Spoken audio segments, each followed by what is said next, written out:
નક્કર આયોજન, રોડમેપ અને લાંબા ગાળાના વિઝન રૂપે બજેટની શરૂઆત થઈ.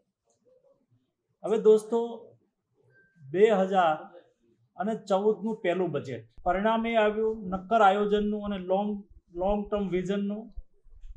આજે દેશનું બજેટ 50 લાખ કરોડ રૂપિયા થયું, જે 2014ની અંદર 17 લાખ કરોડ રૂપિયા હતું. આ 50 લાખ કરોડનું બજેટ એ વિકસિત ભારતને ઘડનારું બજેટ છે.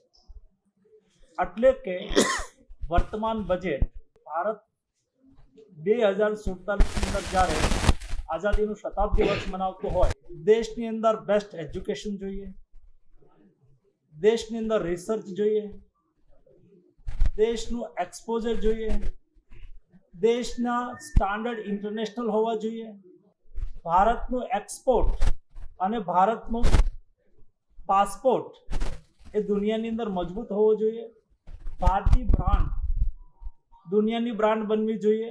That is developed country. A developed country અનુરૂપ ભારતનું બજેટ બનાવવા માટે શું કરવું જોઈએ? ઇન્ફ્રાસ્ટ્રક્ચરની આપણે વાત તો કરી, પરંતુ ઇન્ફ્રાસ્ટ્રક્ચર ડેવલપ કરવા માટે થઈને ચોક્કસ બજેટની જોગવાઈ જોશે, આયોજન જોશે. આયોજનના ભાગરૂપે એક દશકની અંદર મને યાદ છે 2014ની અંદર ઇન્ફ્રાસ્ટ્રક્ચરની પાછળ ભારત સરકારનું બજેટ 1,60,000 કરોડ રૂપિયા હતું. 1,60,000 કરોડ. આ વર્ષનું ઇન્ફ્રાસ્ટ્રક્ચરનું બજેટ 11.5 લાખ કરોડ રૂપિયા છે. ત્યારે આપણે રોડ નેટવર્ક ઊભું કરી શકીશું, સ્ટ્રોંગ રેલવે નેટવર્ક ઊભું કરી શકીશું, ત્યારે આપણે મેટ્રો ઊભી કરી શકીશું, ત્યારે આપણે દેશના બેસ્ટ ક્લાસ પોર્ટ બનાવી શકીશું. એના માટે થઈને ઇન્ફ્રાસ્ટ્રક્ચર પાછળ આપણે 15 લાખ કરોડ રૂપિયાનો ખર્ચ પ્રતિ વર્ષ 2025-2047 સુધી કરતા રહીશું. ત્યારે આપણું ઇન્ફ્રાસ્ટ્રક્ચર ઇન્ટરનેશનલ સ્ટાન્ડર્ડનું બનશે. માત્ર તમે વાત કરો અને નક્કર કાર્યયોજના ન થાય તો થાય કેવું? આપણને બધાને, જે મારી 50ની આજુબાજુ અથવા એ બહુ ઉંમરના લોકો હશે, અમને ખ્યાલ હશે, સન્માનીય રાજીવ ગાંધી દેશના પ્રધાનમંત્રી હતા અને એમણે એ વખતે 21મી સદીની વાત કરી હતી.